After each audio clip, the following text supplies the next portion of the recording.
72. My name is Haley Ocasio and I'm from class 712. Today is March 9th, 2022. Please rise for the Pledge of Allegiance. I pledge allegiance to the flag of the United States of America and to the republic for which it stands, one nation, under God, indivisible, with liberty and justice for all. Please be seated. Today, we are going to watch a video about what we should do if the fire bell rings. It is very important that we watch carefully.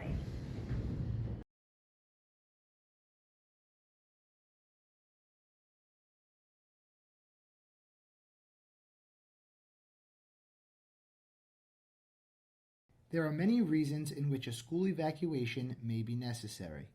Evacuations require people to move in an orderly fashion from point A to point B. The most common way that schools practice this action is a fire drill. Sometimes a drill is signaled solely by the fire alarm.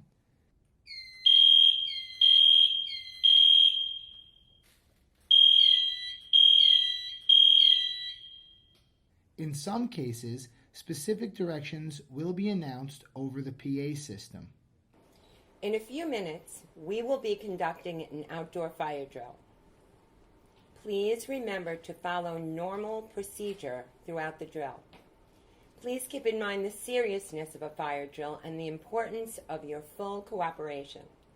Attendance will be taken, so be sure to stay with your class at all times. At the sound of the bells, please follow your teacher's direction and proceed quickly and quietly. Thank you. Be sure to follow the proper GRP and the evacuation route as outlined in the classroom posters. All staff, students, and visitors are required to evacuate the building during a drill or an emergency. During an evacuation, teachers are trained to secure the classroom evacuation folder that contains the attendance sheet and the set of assembly cards. In addition, teachers must lead students to evacuation assembly locations listed on the classroom fire drill posters unless they are specifically directed to use a different location. Also, it is imperative that teachers take attendance to account for all students and use the assembly cards to indicate conditions in their area. For a physical education teacher, be sure to alert a building response team member about situations where students may be in gym attire during a cold or rainy weather evacuation. When the fire alarm sounds, students should be trained to go to the stated location with their class as identified on the classroom fire drill poster.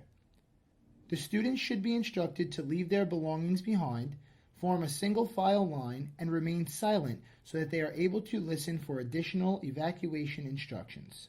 In some situations, especially in fire or smoke conditions, the fire department or law enforcement may suggest that students hold hands with the person in front and behind them, cover their heads, or crawl. These methods are for self-protection. If directed, let law enforcement see your hands. This may be expected if law enforcement is conducting a room-by-room evacuation after a lockdown. During an evacuation, the building response team is activated and a command post must be established. The command post is a single location where administrators gather and relay information to the members of the building response team and first responders. The school nurse is also at the command post with a first aid kit on hand and the building response team kit. Here's how to use the assembly cards. At the evacuation destination, take attendance and verify the status of your students. If everything is okay and you have no missing or extra students, fold the sheet to show the green card and hold it where administrators and first responders can see it. If you have missing or extra students or can give first responders information, hold up the red card. If you need medical assistance, hold up the medical card.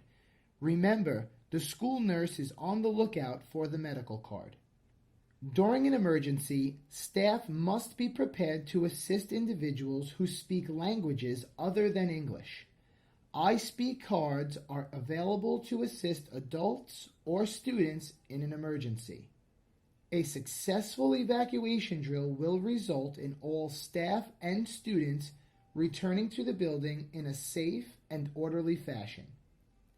At the end of every drill or emergency, attendance must be taken, and any missing students must be immediately reported to the main office.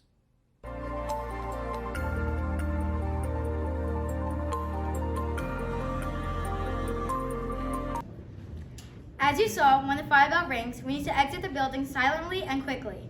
We need to go down the staircase single file so the firefighters can get up the stairs. We need to stay in line outside quietly so we hear the directions that we may be given. Remember, you should never use your cell phone if we are evacuating. If we're on crutches or cannot go down the stairs, you need to go to 216H or 316H or 416H. Of course, it depends which floor you are on. An adult will come and assist you. There may be occasions when we have to enter the building and be scanned. There's nothing to be afraid of. Students will be asked to place all metal objects on their person, in their bags, purses, or in a plastic tray prior to reaching the screening checkpoint.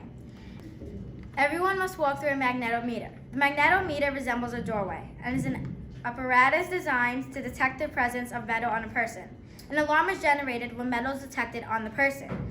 All of our teachers have been trained, so if you have any questions, ask right now. Make it a great day, and remember to be Bulldog Strong.